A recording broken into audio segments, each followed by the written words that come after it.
Hello दोस्तों, welcome back to my channel mister novel boy. जिन्होंने इस सीरीज़ के पिछले एपिसोड्स मिस कर दिए हैं वो प्लेलिस्ट में जाकर देख सकते हैं, और जो पहले से साथ हैं उनके लिए हम आज का नया एपिसोड शुरू कर रहे हैं। स्वर बिजली, अग्नि और राख को चीरते हुए स्वॉर्ड चाइल्ड हवा की रफ्तार से भाग रहा था। उसकी बाहों में थी चू चिंग चेंग, बेहोश, कमज़ोर, और उसकी नज़रें बार बार पीछे देख रही थीं। भले ही कोई पीछा नहीं कर रहा था, पर रफ्तार थमी नहीं। जिस शक्ति से वो भाग रहे थे वो ऐसी थी कि उनके सामने बचने का कोई मतलब नहीं था, जिसने जुओफान और उनके पिता को न सिर्फ शक्ति में बल्कि दिमाग और योजना में भी पूरी तरह कुचल दिया था। ये कोई हार नहीं थी, ये पूरी तरह से मिट जाना था। इससे बच निकलना सिर्फ एक चमत्कार था। अब उसे पता चला कि हर कीमत पर टकराना नहीं, बचना ही समझदारी है। वो लोग यहाँ क्या कर रहे हैं? स्वॉर्ड चाइल्ड की नज़र जैसे ही डांकिंग शन की टोली पर पड़ी, वह सीधे उनकी ओर दौड़ा। तुम लोग यहाँ क्या कर रहे हो? भागो, नहीं तो मारे जाओगे। डांकिंग शन ने थकी हारी सांस ली। क्या हुआ? स्वॉर्ड चाइल्ड ने पूछा, भौहें सिकोड़ते हुए। डांकिंग शन ने जमीन पर फैले सेक्रेड स्टोन्स की ओर इशारा किया। मिस श्वांगर ने एक अरे सेट की थी और खुद को उसमें मिटा दिया, आत्मा समेत। क्या? स्वॉर्ड चाइल्ड सन्न रह गया। वो मिट गई? स्टीवर्ट जुओ को बचाने के लिए वो खुद रोशनी की कणों में बदल गई। आसमान में जो रोशनी की पतली राह है ना, वही है। स्वॉर्ड चाइल्ड ने ऊपर देखा और कांप गया। तो वो जो सोल पाथ था, वो श्वांगर ने बनाया था। उसने पापा की आत्मा को बचाया, लेकिन भावनाओं के लिए समय नहीं था। अभी दुख मनाने का समय नहीं है, स्वॉर्ड चाइल्ड बोला। अगर हेवनली सॉवरेन ने हमारा पीछा किया तो हम सब खत्म। डांकिंग शन के चेहरे का रंग उड़ गया। क्या वो जिंदा है? वरना मैं जान बचाकर भाग क्यों रहा हूं? स्टीवर्ट जुओ, स्वॉर्ड चाइल्ड ने एक लंबी सांस ली। वो एक लंबी कहानी है। पहले सुरक्षित जगह पहुंचो, फिर सोचेंगे। वो चू चिंग चेंग को सीने से लगाए आगे भागा, बाकी सब उसके पीछे। उनके पीछे एक अजीब सी डिवाइन अरे धीमे धीमे चमक रही थी, और आसमान में फैली हुई सफ़ेद रोशनी जैसे किसी स्वर्ग का रास्ता। बिग ब्रदर जुओ, एक जानी पहचानी आवाज़ ने जुओ फैन की आत्मा को पुकारा। उसने आंखें खोली। चारों तरफ रोशनी ही रोशनी, और एक सफ़ेद ड्रेस में मुस्कुराता हुआ चेहरा। श्वांगहेर। जुओ फैन खड़ा हुआ। उसकी आंखों में दर्द छलक आया। क्या ये सॉवरेन युन की योजना थी? श्वांगहेर ने मुस्कुराकर सिर हिलाया। जुओफान ने गहरी सांस ली। तुमने ये क्यों किया? वो तुम्हारे पूर्वज थे। ये प्राचीन विशेषज्ञों की लड़ाई है, मुझ पर उनकी नज़र है। तुम क्यों उनकी प्यादे बन गई? नहीं, मैंने खुद ये चाहा था। तुमने खुद? जुओफान की भौहें उठीं। फिर वो समझ गया। हूँ, युन क्लैन हमेशा लोगों की भलाई के लिए रहा है। हेवनली सॉवरेन इस संसार को फिर से बनाना चाहता है, लेकिन तुम कभी भी आम लोगों को मिटने नहीं दोगी। पर क्या ये सही था, एक इंसान को बचाने के लिए खुद को मिटा देना? श्वांगर ने कोमल मुस्कान दी। जब संसार ही नहीं रहेगा तब मैं भी कहाँ रहूंगी। ये बात नहीं है। जुओफान तड़प उठा। तुम हमेशा खुद को बलिदान देने के लिए तैयार रहती हो। क्या फ़र्क पड़ता है तुम्हारे लिए कि दुनिया बचे या नहीं, जब तुम उसे देख नहीं पाओगी? फ़र्क है, उसने कहा। कम से कम मुझे ये तो संतोष रहेगा कि कोई है जो मेरी जगह उस दुनिया को देखेगा। जुओफान की आंखें डबडबा गईं। उसने उसके सिर पर हाथ फेरा। श्वांगहेर, तुम आज भी वैसी ही हो जैसी पहले थी। मैंने तुम्हें वादा किया था, तियन्यू की जंग में मैं पूरी जान लगा दूंगा। मैं तुम्हारा बलिदान व्यर्थ नहीं जाने दूंगा। वो उससे आगे बढ़ा और अपने हाथ से एक मिस्टिक सील बनाया, फिर उसे हवा में छोड़ दिया, क्योंकि वो जानता था श्वांगर अब बस एक निशानी है, और ये उनका अंतिम मिलन था। वो उसे कभी नहीं देख पाएगा। बिग ब्रदर जुओ। वो जैसे ही स्टारी पाथ पर आगे बढ़ा, श्वांगर की आवाज़ फिर गूंजी। मैं बस यहीं तक साथ आ सकती थी, इस सुंदर संसार का ख्याल रखना। जुओफान की आत्मा कांप उठी। तो ये सिर्फ लोगों के लिए नहीं, मेरे लिए भी था। मैं ही उसकी दुनिया था और उसने अपने संसार को मेरे लिए छोड़ दिया। श्वांगर, वो चिल्लाया, पर उसकी रफ्तार तेज हो गई और वो सितारों की राह में खो गया। पीछे एक दिव्य आकृति धीमे से मुस्कुराई। मैं समझता था मेरा दिल विशाल है, सिर्फ संसार की भलाई के बारे में सोचता था, लेकिन आज समझा कि मेरे दिल में एक ही इंसान बसता था। श्वांगेर धीरे धीरे मिटती चली गई। चूचू बहन सही कहती थी, हम सभी कमज़ोर हैं। हम दुनिया नहीं देख पाते, सिर्फ एक इंसान को देख पाते हैं। अलविदा बिग ब्रदर जुओ। वुश, एक दिव्य प्रकाश फूटा। एक इंद्रधनुषी प्रकाश रेखा आकाश तक उठी। दिव्य, विराट, शाश्वत। पा अचानक एक तलवार सी रोशनी उभरी। सोर्ड हार्ट आसमान से उतरा और उसने वो प्रकाश अपनी हथेली में समेट लिया। हमें सॉवरेन युन का रास्ता मिल गया। जुओफान, तुम्हारे पास कितने ट्रम्प कार्ड्स हैं? अब तो नतीजा पहले से तय है। वो गायब हो गया।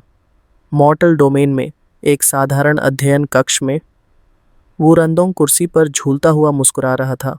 सोर्ड स्टार एम्पायर के पतन के बाद से वो संघर्ष से मुक्त था। अब उसका एक ही उद्देश्य था, जुओफान का संदेश पाना। पा एक तेज आवाज आई। दीवार पर टंगी जेड प्लैक 5 टुकड़ों में टूटकर गिर गई। वूरंडोंग की आंखें फैल गईं। गार्ड! क्या हुआ मास्टर? एक सैनिक दौड़कर आया। वूरंडोंग ने गहरी सांस ली। आंखों में अब कोई संदेह नहीं था। सभी क्षेत्रों के अरे ग्रैंड मास्टर्स को बुलाओ। अरे शुरू करने का समय आ गया है। हाँ, सैनिक झट से चला गया। वूरंदोंग झुककर जमीन पर गिरे सोल प्लैक के 5 टुकड़ों को देखने लगा। उसकी उंगलियां कांप रही थीं। आंखों में चिंता की लहरें तैर रही थीं। पैलेस लॉर्ड ने कहा था, अगर ये पट्टिका टूटे तो हमें तुरंत लार्ज अरे चालू करना होगा। इसका टूटना मतलब है उन्होंने आखिरी दांव खेल लिया। ज़रूर कोई बड़ी मुसीबत आ गई है। उसकी उंगलियां एक टुकड़े पर जमी रहीं। धीरे धीरे उसने आंखें बंद कीं। पैलेस लॉर्ड, आप सुरक्षित रहें।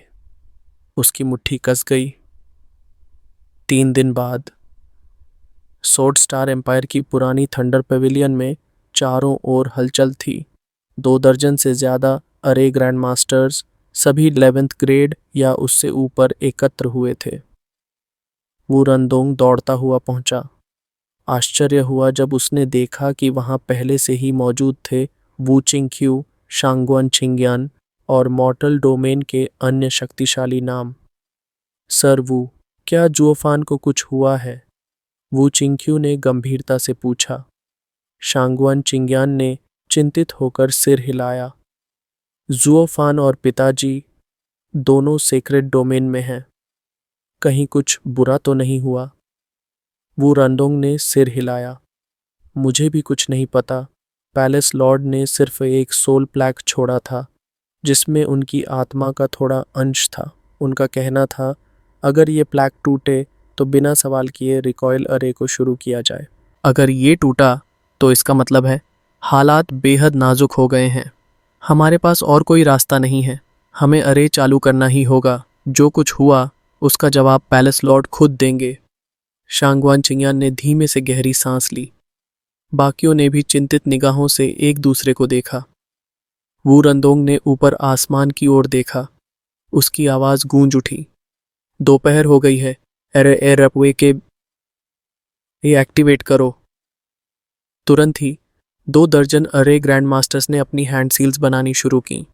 उनकी मुद्राएं आसपास की हवाओं में कंपन पैदा करने लगीं। दूसरे क्षेत्रों में मौजूद वर्ल्ड विंड टनल के मास्टर अरे कास्टर्स ने भी तालमेल बैठाते हुए अपने अपने साइंस बनाए। और फिर फटाक, एक विशाल ऊर्जा लहर पूरे थंडर पेविलियन को हिला गई। एक चमकदार नीली सुनहरी बीम सीधी आकाश की ओर चली गई। कुछ ही क्षणों में बाकी 7 वर्ल्ड विंड टनल से भी आसमान की ओर बीम्स ऑफ लाइट उठी। संपूर्ण मॉर्टल डोमेन के आसमान में 8 आकाशीय स्तंभ 8 दिशाओं से उठते हुए स्वर्ग को छूने लगे, जैसे ब्रह्मांड को जगाने की तैयारी हो रही हो, जैसे कोई प्राचीन योजना अब शुरू हो रही हो। जुओफान, क्या तूने वाकई में कुछ ऐसा देखा जो इस संसार को हिला देगा?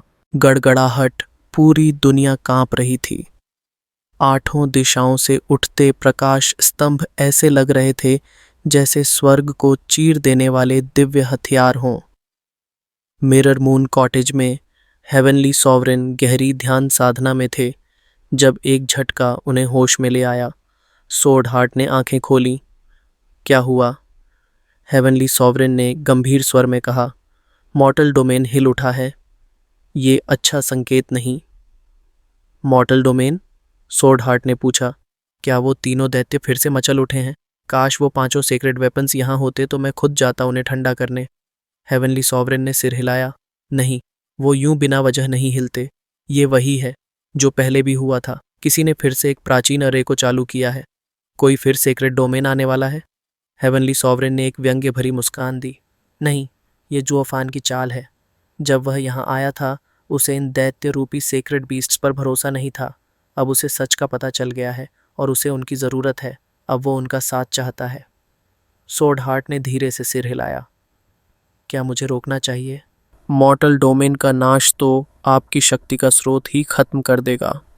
हेवनली सॉवरेन ने गहरी सांस ली। मुझे अब उनकी शक्ति की ज़रूरत नहीं। इमोशन पाथ को मैंने पहले ही समाहित कर लिया है। अब मुझे सिर्फ इसे पूरी तरह से निगल जाना है। इसलिए मॉर्टल डोमेन का अस्तित्व खत्म होना ज़रूरी है। और उसकी आंखों में ठंडी रोशनी चमकी। अगर वो तीनों दैत्य बाहर निकले तो समझ जाएंगे कि मैं कमज़ोर हूँ और मुझे मारने आएंगे। इसलिए मुझे डिस्टर्बेंस नहीं चाहिए। तुम मेरी रक्षा करो, बाकी सब देखने दो। सॉर्ड हार्ट ने सिर झुकाया। जैसा आदेश हो। बूम! कांपती ज़मीन और चीखते आकाश के बीच काले दरारें आसमान में फैलने लगीं। शांगवान चिंग्यान कांपती आवाज़ में बोली, ये कैसा अरे है? जुओफान ने पहले जो उपयोग किया था ये उससे सैकड़ों गुना शक्तिशाली है। दुनिया ही खत्म होने को है। पूरांडों की आवाज़ में चिंता थी, लेकिन विश्वास भी। मुझे नहीं पता। पैलेस लॉर्ड ने सिर्फ एक्टिवेशन सिखाया था, पर एक बात तय है, वो हमें कभी नुकसान नहीं पहुंचाएंगे। सब ने उसकी बात पर यकीन किया, क्योंकि उन्हें जुओफान पर पूरा भरोसा था। वो कभी बिना वजह कुछ नहीं करता था। ऑल बीस्ट माउंटेन रेंज में कुनपेंग ने आकाश में उठते स्तंभों को देखकर ठंडी हंसी भरी। तो आखिर वो हेवनली सॉवरेन से मिल चुका है। अब उसे हम पर शक नहीं रहा और मदद मांग रहा है। हजारों सालों की योजना अब फल देने वाली है। अब देखना यह है अंतिम विजेता कौन होता है। हा हा हा, वो गरज कर बोला। ऑल बीस्ट माउंटेन रेंज के सभी दिव्य प्राणी सुने। मैं वॉल्टिंग कुनपेंग आज दुनिया की रक्षा के लिए निकल रहा हूँ। पूरे पर्वत में गूंज उठी चीत्कारें। अल्टीमेट क्लैरिटी सेक्ट में डेसिमेटिंग ड्रैगन एंसेस्टर पहले तो उत्तेजित हुआ। मॉर्टल डोमेन टूट रहा है, लेकिन फिर याद आया उसे जुओफान का लास्ट मूव, और वह फुसफुसाया। हमें बेवकूफ़ बनाकर गया वो। अब कोई इंसान ढूंढने का फ़ायदा नहीं। वो सब स्वार्थी और दोगले हैं। मुझे फिर से धोखा नहीं खाना। नॉर्थ सी में सीईओ की विशाल आंख खुली। उसने आसमान को देखा और एक लंबी हंसी हंसी। फिर कोई इंसान सेक्रेड डोमेन जाने को मचल उठा है। वैसे भी उसे जाना ही था, वरना बड़े लोग खुद आकर उसका काम तमाम कर देते। जो ऊपर जाता है उसका अंत भी ऊपर ही होता है। तो जाओ और मरो जितना चाहो। हा हा हा। वो गहराइयों में फिर समा गया। बूम! थंडर पैविलियन में अरे ग्रैंड मास्टर्स ने अंतिम हस्त मुद्राएं बनाई। सातों वर्ल्ड विंड टनल से उठे प्रकाशीय उल्का स्तंभ थंडर पैविलियन की ओर आए। वहां का स्तंभ और बड़ा हुआ, इतना कि आकाश फट गया। हर दिशा में काली दरारें फैल गईं, जैसे स्वर्ग के टुकड़े बिखरने लगे हों, मानो पूरा स्वर्ग एक अंडे की तरह छिलका छोड़ रहा हो। वो देखो, शांगवान चिंग्यान कांप उठी। आकाश आकाश अब काला हो गया। वो रंदोंग भी सन्न था। ये क्या था? ये कैसा अरे था? पर रुको, आकाश वापस आ रहा है। सभी ने ऊपर देखा। नीला आकाश धीरे धीरे लौट रहा था। नॉर्थ सी में सी आओ की आंख चमकी। हेवनली सॉवरेन की बनाई सीमा टूटी। अब सेक्रेड डोमेन और मॉर्टल डोमेन एक हैं। ये दुनिया अब अलग नहीं रही। अब ये सिर्फ रेल्म ऑफ ट्रू वॉर है। हा हा हा। उसने एक विशाल पंजा आकाश की ओर मारा और जैसे ही ऊपर गया उसका रूप बदलकर एक मोटा बूढ़ा इंसान हो गया जो आकाश में बच्चों की तरह तैरता फिर रहा था। रिकॉइल अरे ने आकाश का आवरण तोड़ डाला। अब दोनों दुनिया एक हो गई हैं। अंत का आरंभ शुरू हो चुका है। हुश। वॉल्टिंग कुनपिंग भी आकाश को चीरता हुआ ऊपर उठा। दूसरी ओर डेसिमेटिंग ड्रैगन एंसेस्टर पहले तो सन्न रह गया, फिर जैसे कोई वर्षों से कैद दिल अचानक आज़ादी पा जाए, वह खुशी से फट पड़ा। सारा उसका शरीर सुनहरे ज्वालाओं से घिर गया और अगली ही पल वह एक विशाल अग्निमय गोल्डन ड्रैगन में बदल गया। वह आकाश में एक चक्कर काटते हुए गरजा, फिर सारा अग्नि खींचकर अपने भीतर समेट ली और एक स्वर्ण वस्त्रधारी मध्यवयस्क पुरुष के रूप में प्रकट हुआ। आखिरकार मैं बाहर आ गया। उसकी आंखें चमकीं। उस घटिया लड़के ने मुझे जैसे खिलौना समझ रखा था। अब देखना कैसे मैं उसका हिसाब बराबर करता हूँ। याद रखना, गुस्से वाले ड्रैगन एंसेस्टर को कोई हल्के में नहीं लेता। हुश। और वह भी हवा में विलीन हो गया। अब तीनों sacred beasts, vaulting Kunpeng, decimating dragon ancestor और हेवन सीलिंग सी आओ आज़ाद थे। उनकी नज़रें अब बस एक नाम तलाश रही थीं, जुओफान। इस बीच मॉर्टल डोमेन के लोग ऊपर देखते देखते स्तब्ध रह गए। आसमान अब पहले जैसा नहीं था। वहाँ कोई नीला विस्तार नहीं, बल्कि एक गहरी रहस्यमय आभा फैली थी। लेकिन फिर उन्हें जो महसूस हुआ वह कल्पना से परे था। पूरे वातावरण में असाधारण रूप से घनी और शुद्ध स्पिरिचुअल एनर्जी फैल गई थी। जैसे ही वह ऊर्जा उनके शरीर से टकराई, सभी के दिलों में एक ही विचार कौंधा, ये क्या है? मैं मैं ब्रेक थ्रू कर रहा हूँ। मेरे भी मेरिडियंस खोल गए। मैं भी एडवांस कर गया। हर कोई स्तब्ध। कोई रेडिएंट स्टेज से इथेरियल रेल्म में गया, कोई जेनेसिस स्टेज में, और कुछ जो बस फाउंडेशन एस्टैब्लिशमेंट पर अटके थे अब सोल फ्यूजन रेल्म को छूने लगे थे। ये किसी स्वप्न से कम नहीं था। कल के साधारण कल्टीवेटर्स आज इतने ऊंचे रेल्म में पहुंच रहे थे कि खुद ही विश्वास नहीं हो रहा था। लेकिन उन्हें ये नहीं पता था, यही उनकी असली सीमा थी। अब तक वो एक घने कृत्रिम सीमा रेखा के नीचे दबे हुए थे। हेवनली सॉवरेन की बनाई हुई वह सीमा अब टूट चुकी थी, और अब सेक्रेड डोमेन की असली ऊर्जा, जिसे सदियों से केवल अपर रेल्म्स का विशेषाधिकार माना जाता था, अब मॉर्टल डोमेन के हर कोने में प्रवाहित हो रही थी। हर श्वास के साथ लोग नए रिल्म में प्रवेश कर रहे थे। हर हार्टबीट के साथ एक नया कल्टीवेटर जन्म ले रहा था। हर क्षण एक नई दुनिया आकार ले रही थी। मॉर्टल डोमेन अब नीचा नहीं रहा।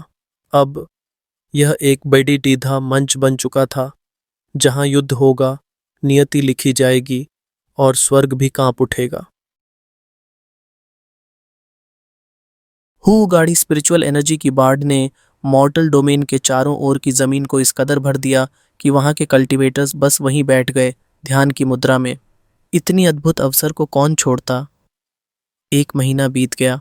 थंडर पैविलियन में वू चिंग क्यू और बाकी सभी ने बाकी दुनिया को नज़रअंदाज कर बस साधना में डूबे रहे। जब उन्होंने आंखें खोलीं, वो पहले के इनविंसिबल सोर्ड से भी अधिक शक्तिशाली बन चुके थे। आखिर इस अरे ने किया क्या? कोई चौंका। सभी खुशी से इधर उधर देखने लगे। वू चिंग क्यू की आंखों से तो आंसू तक बह निकले। ये जगह, ये हमारी दुनिया तो नहीं लग रही। सब कुछ बदल गया है। जुओफान ने एक सदी से जिस चीज के पीछे खुद को होम कर दिया वही था ये। क्या कमाल की चीज थी ये। वो रांदोंग उठ खड़ा हुआ, चेहरा गंभीर। पैलेस लॉर्ड ने कहा था कि ये अरे दो दुनियाओं को जोड़ेगा और जब इसे सक्रिय किया जाएगा वे एक हो जाएंगी। ये जो अद्भुत स्पिरिचुअल एनर्जी हमें मिल रही है वो उस दूसरी दुनिया से आ रही है। वू चिंक्यू ने पूछा, क्या वो वही जगह है जहां डेविल माउंटेन है, जैसा जुओफान ने कहा था? हाँ। वू रंदों की आवाज भारी थी। वू चिंक्यू की आंखों में चमक आ गई। इसीलिए डेविल माउंटेन के डिसाइपल्स इतने ताकतवर थे। उन्हें सर्वश्रेष्ठ स्थिति मिली थी और अब उसी ताकत का हम भी हिस्सा हैं। ये सब जुओफान की बदौलत हुआ जिसने ये दोनों दुनिया को मिला दिया। पर वू रांदोंग अब भी चिंतित था। पैलेस लॉर्ड ने अंतिम क्षण तक हमें अरे एक्टिवेट करने को नहीं कहा। इसका भी कोई गहरा कारण रहा होगा। अब जब दोनों दुनिया जुड़ चुकी हैं तो हमें तुरंत उन्हें ढूंढना होगा। शायद उन्हें हमारी ज़रूरत है। वू चिंक्यू ने सहमति में सिर हिलाया। ठीक है, सबसे पहले हमें उन्हें खोजना है, पर हम शुरुआत कहाँ से करें? वो रंदोंग कुछ देर सोचता रहा, फिर कहा, मैंने पांचों क्षेत्रों के डिसाइपल्स को फैला दिया है। इन दोनों दुनिया के जुड़ने से कुछ कॉमन पॉइंट ज़रूर बनेंगे, वहीं से हम उन्हें ढूंढ सकते हैं। वू चिंक्यू ने धीमी सांस छोड़ी। उम्मीद है हम देर न कर दें, वरना जब तक हम पहुँचें शायद भाई जुओ। हुश! एक नीली आकृति आकाश में बिजली की रफ्तार से उड़ रही थी। पीछे से एक गुस्से भरी चीख आई, हरामी बुड्ढे, गद्दार, रुक जा! बूम! पीछे से एक गोल्डन फ्लेम लपकी। सामने वाले ने बदले में एक एजर फायर फेंका। जैसे ही दोनों टकराए पूरा आकाश थर्राया, जमीन चिर गई। हजारों मील तक आकाश में ब्लैक होल्स बन गए। यह कोई साधारण टक्कर नहीं थी, यह ताकत पीक सेंट से भी ऊपर की थी। हुश! दोनों वापस हटे। क्या कर रहा है तू, पागल बूढ़े? कुनपेंग ने गुस्से से चीखा। ड्रैगन एंसेस्टर ने दांत पीसते हुए कहा, तेरा हिसाब चुकता करना है। कुनपेंग, कौन सा हिसाब? ड्रैगन एंसेस्टर, थंडर फिनिक्स को बेचने का। उसी के कारण हम सब सालों तक मॉर्टल डोमेन में कैद रहे। कुनपेंग ने तिरस्कार से कहा, तू सोचता है हमारी शक्ति मिलकर हेवनली सॉवरेन को हरा सकती थी? तू कुछ नहीं जानता। तू सिर्फ इसलिए जीवित है क्योंकि थंडर फिनिक्स ने अपनी कुर्बानी दी और मैंने अपनी कमजोरी का नाटक किया। ड्रैगन एंसेस्टर हक्का बक्का रह गया। क्या कहा? ये नाटक था और थंडर फिनिक्स ने खुद को?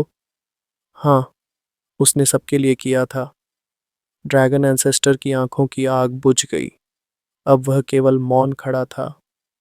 तभी एक शीतल ठंडी ऑरा ने दोनों की ज्वाला को बुझा दिया। सी आओ प्रकट हुआ, एक आंख वाला बूढ़ा जो हंसी के साथ कह उठा, हाँ हाँ हाँ, मैं भी निकल आया। अब ये नॉर्थ सी घूम घूम कर बोर हो गया था। अब तुम दोनों लड़ो, मुझे मत देखो। कुनपेंग ने कहा, ओल्ड ड्रैगन, सी आओ, अब वक्त है सारा पिछला गुस्सा भूलने का। जुओफान ने हम पर भरोसा किया, तभी ये दुनिया जोड़ी। उसने हेवनली सॉवरेन से ज़रूर मुलाकात की होगी। हमें उसे बचाना होगा, वरना सब कुछ व्यर्थ हो जाएगा। फूश!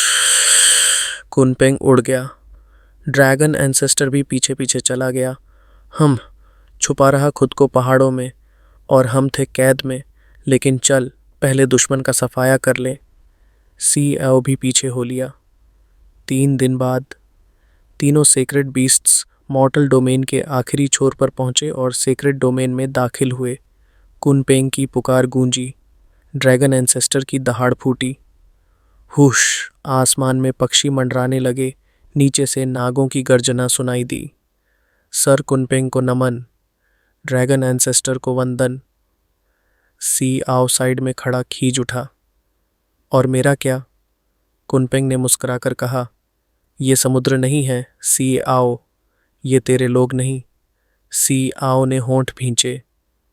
तो चलो समुद्र में। कुनपेंग, पर जुओफान वहां गया भी होगा क्या? डेसिमेटिंग ड्रैगन एंसेस्टर ने सामने खड़े स्पिरिचुअल बीस्ट्स और ड्रैगन्स की भीड़ पर एक तेज निगाह डाली और गूंजती आवाज में बोला, ध्यान दो सब, हम एक इंसान को ढूंढ रहे हैं। जुओफान, उसे हर हालत में खोज निकालो। एक युवा ड्रैगन ने हिचकते हुए पूछा, एंसेस्टर, क्या ये वही जुओफैन है जो मॉर्टल डोमेन के लुओ क्लैन का स्टीवर्ड था? कुनपेंग ने सिर हिलाया। हाँ, वही। कभी एक छोटे से कबीले का स्टीवर्ड था और देखो, अपनी हैसियत का भरपूर मजा लेता था। क्या तुम्हें पता है वो कहाँ है? ड्रैगन ने विनम्रता से झुककर कहा, एंसेस्टर, सर्स, स्टीवर्ड जुओ ने खुद को आपका प्रतिनिधि कहा था। उसने हमारे साथ मिलकर सेक्रेड माउंटेन्स पर हमला करने की योजना बनाई थी। ओह, तो अब वो हमारा नाम इस्तेमाल करके हुकूमत चलाता है? ड्रैगन एंसेस्टर का चेहरा लाल हो उठा।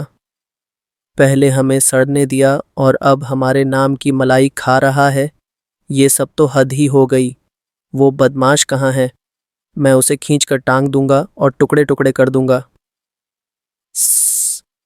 ड्रैगन की सांस अटक गई।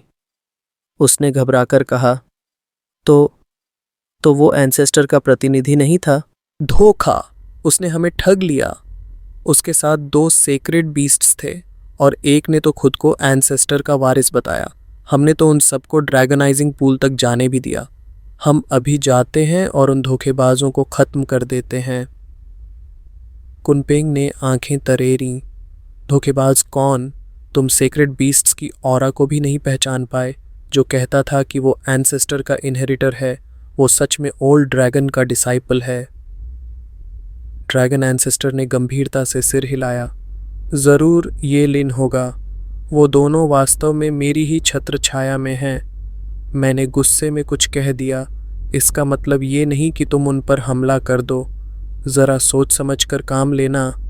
सर अभी कंधे पर हैं तो वहीं रहने दो। जी एंसेस्टर। ड्रैगन की टांगें कांप गईं। हे देवताओं, एंसेस्टर को मजाक करने की आदत थी। ये कभी सोचा नहीं था। जान ही ले ली होती। ड्रैगन एंसेस्टर ने फिर डांटते हुए कहा, अब तक तुमने हमें बताया नहीं कि जुओफान है कहाँ। लेकर चलो हमें वहीं। ड्रैगन ने सिर झुका दिया। हाँ एंसेस्टर, पर एक बात है। अब क्या? कुनपेंग की आवाज सख्त हो गई। ड्रैगन ने धीरे से कहा, हम जुओफान को नहीं ढूंढ पा रहे। हम बस आपको लुओ क्लैन तक ले जा सकते हैं। ड्रैगन एंसेस्टर भड़क उठा। क्यों नहीं ढूंढ पा रहे? वो कहाँ गया? ड्रैगन की आवाज कांपने लगी। क्योंकि वो मर चुके हैं। क्या? तीनों सेक्रेड बीस्ट्स की आवाज एक साथ गूंजी। कुनपेंग लड़खड़ा गया। उसकी आंखों में आंधी सी दौड़ गई। सब खत्म हो गया। हमने जो कुछ सहा, जो बलिदान दिए, सब व्यर्थ चला गया। पिताजी, बड़े भैया, लो क्लैन की सभा हॉल में सभी नेता एकत्रित थे। गंभीर चर्चा चल रही थी, लेकिन तभी अचानक दरवाजे भड़ाम से खुले। गुसानतोएन, क्यावर और ये लिन अंदर दाखिल हुए। उनकी उपस्थिति ही बता रही थी।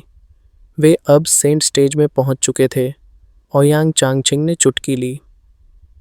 ये लिन, लगता है ड्रैगन क्लैन के बीच काफ़ी मज़े कर रहे थे। मुझे भी एक बार ड्रैगनाइजिंग पूल घूम आना चाहिए। दफ़ा हो जा। ये लिन ने उसे पीछे धकेला और सीधे लो युनहाई की ओर दौड़ा। क्लैन हेड, मेरे बड़े भाई कहाँ हैं? हर ड्रैगन कह रहा है कि वह मर गए हैं। लो युनहाई ने गहरी सांस ली और उसके कंधे पर हाथ रखा।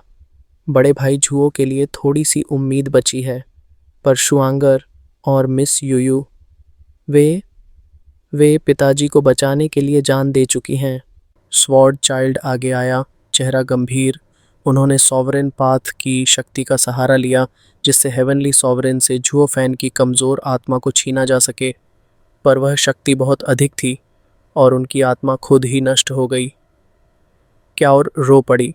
उसे बाली यूयू के साथ बिताए पल याद आ रहे थे। बाली यूयू के सबसे करीब बाली जिंगतियान और बाली यूलेई थे। वे तीनों जुओफान के साथ सेक्रेड डोमेन गए थे, लेकिन अब उनमें से एक चला गया। बाली यूलेई और बाली जिंगतियान ने अपनी बहन को खोया, पर कोई घृणा नहीं थी, क्योंकि ये बाली यूयू का खुद का चुनाव था। थंडर सोर्ड किंग, अब जुओफान के लिए बदला लेना कोई मायने नहीं रखता। बाली जिंगतियान बोला, उसकी आवाज़ भारी थी। फ्रिजिड रेन सोर्ड किंग चली गई, और ऐसा लगता है जैसे मेरी आत्मा का एक हिस्सा भी चला गया। वे विराम कर रहे थे। उसने बाली यूलेई की ओर देखा। अब मैं घर जाना चाहता हूँ, पिताजी के साथ शांति से जीना चाहता हूँ। तभी एक आवाज गूंजी, बाहर निकलो हरामियों। लोग क्लैन में कौन इतनी जोर से चिल्ला रहा है? मैं चिल्ला रहा हूँ, कर ले जो करना है। एक सुनहरे कपड़े में मध्यवय पुरुष, उसके पीछे दो और, गुस्सानतोंज और क्याओर उन्हें पहचान गए। ड्रैगन पूर्वज खुद आ चुके थे। येलिन चिल्लाया, कौन हो तुम? इस क्लैन में घुसने की हिम्मत कैसे हुई? ओहो, पंख क्या उगे नहीं कि अब मुझे ही सिखाने लग गया? ड्रैगन पूर्वज मुस्कुराया। वो येलिन का ही मास्टर था। गुस्सानतोन और क्यावर ने येलिन को पीछे खींचा। पागल हो गया है क्या? इन तीन राक्षसों पर चढ़ जाएगा? कुनपेंग ने स्थिति की परवाह नहीं की। उसकी नज़र सिर्फ जुओफान को ढूंढ रही थी। ड्रैगन संतों ने घुटनों के बल झुकते हुए कहा, पूर्वज, आप जीवित हैं। हमें सौभाग्य है कि आप वापस आ गए।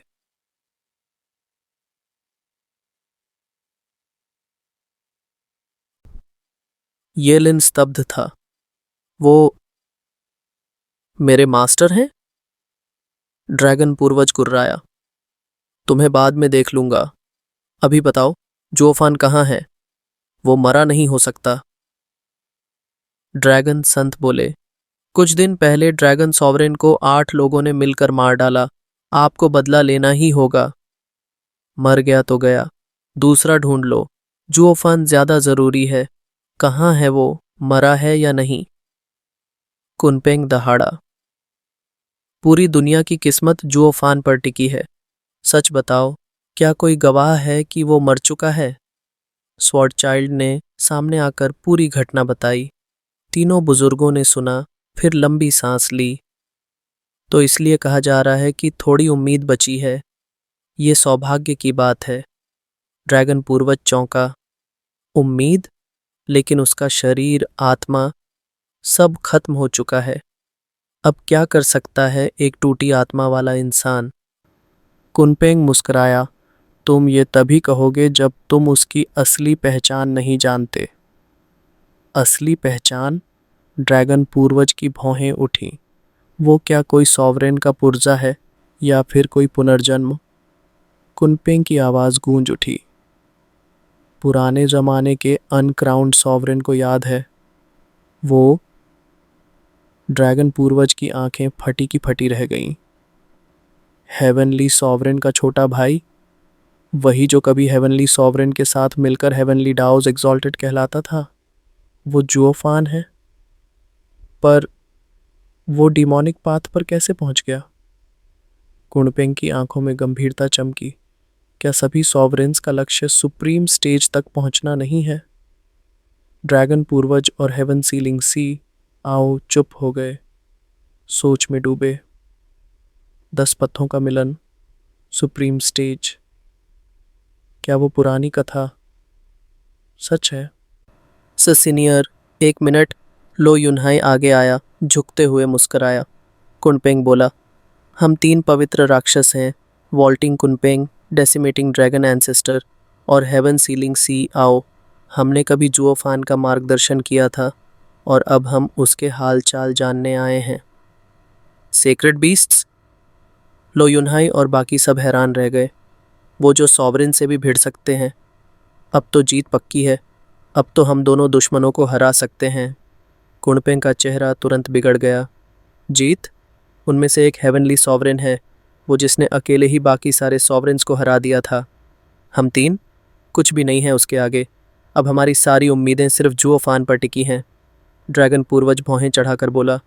पर जुओफान तो अब सिर्फ एक टूटी आत्मा है, वो क्या कर पाएगा?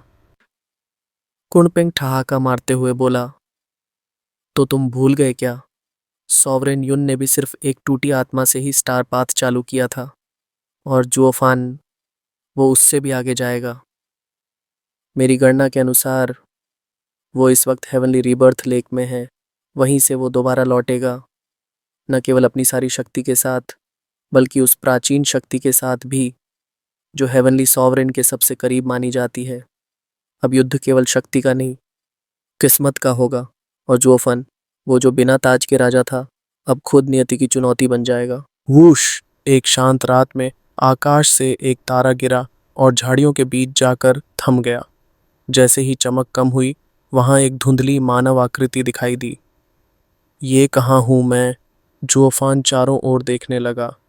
चारों ओर हरियाली, शांति और पवित्रता, मानो स्वर्ग की गोद में हो। बिल्कुल बीच में एक नीला शांत झील था।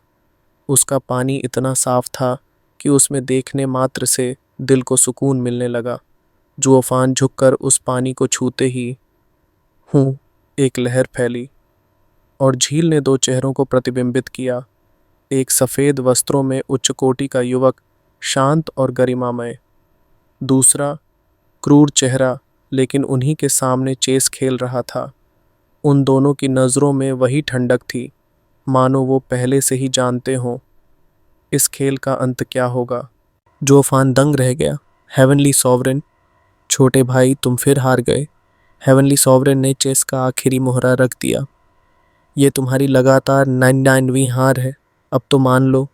छोटा भाई, क्या हेवनली सॉवरेन का कोई असली भाई था, या वो बस सबको भाई कहकर गुमराह करता है, जैसे उसने मुझे कहा था? फिर क्यों वही आदमी अपने हाथों से उसे मारने चला है? जुओफान की आंखें झील पर गड़ी थीं। सफ़ेद वस्त्रों वाला युवक हल्का मुस्कराया। हार मानता हूँ, पर हंसते हुए। हेवनली सॉवरेन उठ खड़ा हुआ। मैं ये खेल विश्व के लिए खेलता हूँ। ये हेवनली डाउस का मार्ग है। मैं सॉवरेन बना, लेकिन केवल 10 ही बन सकते हैं। तुम कब बनोगे? आखिरी स्थान अब भी खाली है। जब समय आएगा, आ जाएगा, युवक बोला। तुम्हारा मार्ग भावनाओं से भरा है, इसलिए असफल है। हेवनली सॉवरेन की आवाज़ सख्त हो गई। अपनी भावनाएं त्यागो, तभी सच्चे सॉवरेन बनोगे। युवक फिर भी मुस्कुराया। भाई, तुम बहुत कट्टर हो गए हो। अगर दुनिया निस्वार्थ होती तो सृष्टि में भावनाएं क्यों होती? हेवनली डाउस निस्वार्थ नहीं है, बल्कि समावेशी है। Heaven with emotion? Heavenly sovereign चिल्लाया। असंभव, वो पतन का मार्ग है। अगर स्वर्ग में भावनाएं हों तो वो नश्वर संसार जैसा बन जाएगा, नाशवान। हेवनली सॉवरेन वहां से चला गया और सफ़ेद वस्त्रों वाला युवक अकेला खड़ा रहा। जुओफन सोच में पड़ गया। क्या ये वही आखिरी सॉवरेन की जगह है जिसके बारे में उन्होंने कहा? या क्या वो मैं हूं? तभी तुम भी हेवनली सॉवरेन की बातों में फंस गए? पीछे से एक बूढ़ी आवाज़ आई। जुओफन घबराकर पलटा। एक काले कपड़ों में सफ़ेद दाढ़ी वाला बुजुर्ग उसकी ओर आ रहा था। जुओफन तुरंत झुका। बुजुर्ग हंसा और कंधा थपथपाकर बोला, झुको मत बच्चे। हम सब तो बस आत्मिक अवशेष हैं जो किसी भी क्षण विलीन हो सकते हैं। अब क्या शिष्टाचार और क्या औपचारिकता। जुओफान भी बैठ गया, झील की ओर देखता रहा, मन ही मन सोचता गया, ये जगह है क्या? मैं हेवनली सॉवरेन की पारिवारिक राजनीति क्यों देख रहा हूँ? वरिष्ठ, ये जगह कौन सी है? ये हेवनली सॉवरेन की कहानी क्यों दिखा रही है? बुजुर्ग मुस्कुराया। तुम्हें नहीं पता? जोफान ने सिर हिलाया। एक मित्र ने मुझे यहाँ भेजा। कुछ भी नहीं जानता। ओह, तो तुम सौभाग्यशाली हो। यह कोई साधारण स्थान नहीं। जो यहाँ आता है उसे पुनर्जन्म का एक अवसर मिलता है। पर शर्त यह है, तुम्हें सिर्फ एक चीज़ छोड़नी होगी। अगले भाग में क्या जुओफान त्याग करेगा या फिर वही उसकी सॉवरेन बनने की अंतिम बाधा बनेगी? हेवनली रिबर्थ, लेक की गहराइयां खोलेंगी उसे एक नया भाग्य या पराजय? क्या छोड़ना होगा? जुओफान की आवाज़ कांप गई। बूढ़ा मुस्कुराया, उसकी आंखों में एक गहरी चमक थी। तुम्हारी यादें, भावनाएं, सब कुछ। यह है हेवनली रीबर्थ लेक, टूटी हुई आत्माओं के लिए आशा का स्रोत। जो भी यहाँ से फिर से जन्मा, उसने सब कुछ त्याग दिया, खुद को, अपने बीते हुए कल को, अपनी आत्मा की पहचान तक को। Heavenly rebirth lake. जुओफान ने चारों ओर देखा। वो शांति, वो गहराई, ये वही जगह थी जहाँ रीबर्थ सॉवरेन ने अपने मार्ग की शुरुआत की थी। वरिष्ठ, क्या आप वही हैं, रीबर्थ सॉवरेन? हाँ हाँ हाँ। नहीं बच्चा, बूढ़े ने हंसते हुए सिर हिलाया। मैं तो बस एक और टूटी हुई आत्मा हूँ जो यहाँ का आनंद ले रही है। रीबर्थ सॉवरेन कभी कभी ही आते हैं। इस झील में सॉवरेन का हस्तक्षेप नहीं होता। यहाँ सिर्फ आत्मा की इच्छा चलती है। जुओफान ने उसकी ओर देखा। तो फिर आप अब तक यहाँ क्यों हैं? आप खुद को टूट चुकी आत्मा कहते हैं, फिर भी पुनर्जन्म नहीं लिया? बूढ़े की आंखों में कुछ चमक गया। क्योंकि मैंने कहा ना, कुछ चीजें मेरी जान से भी कीमती हैं। मैं उन स्मृतियों को नहीं छोड़ सकता, उन अपनों को, उन एहसासों को जो मुझे अब भी जिंदा रखे हुए हैं। जुओफान चुप रहा। उसका दिल अंदर ही अंदर कांप उठा। कुछ लोग इस दुनिया से मिट जाना बेहतर समझते हैं, बशर्ते वो अपनी यादों को थामे रह सकें। ऐसे लोग कम हैं और वो सम्मान के हकदार हैं। जुओफान ने झुककर उसे सम्मान दिया। बूढ़ा फिर भी उसी चंचल मुस्कान में मुस्कुराया। हे, ज्यादा भावुक होने की ज़रूरत नहीं। असल में तो मैं यहाँ इसलिए हूँ क्योंकि दूसरों की जिंदगी की कहानियां देखना बड़ा मज़ेदार लगता है। प्लप। जुओफान का पैर फिसलते फिसलते रह गया। उसका चेहरा ऐसा बन गया मानो उसे लाइटनिंग ने झटका दिया हो। कसम से, मुझे लगा ये कोई दिव्य आत्मा है, पर ये तो सिर्फ गॉसिप के लिए जिंदा है। हे भगवान, मेरी सारी भावुकता बेकार गई।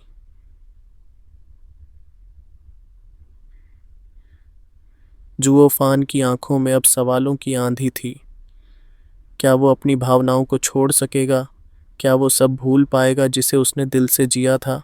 या फिर क्या वो भी इस बूढ़े की तरह यादों में खोया हुआ एक छाया बनकर रह जाएगा? अगले भाग में जुओफान का सबसे कठिन निर्णय, उसकी आत्मा का पुनर्जन्म या उसकी पहचान की मृत्यु। Heavenly rebirth. लेक के सन्नाटे में गूंजेगा एक उत्तर या फिर एक त्याग। To be continued.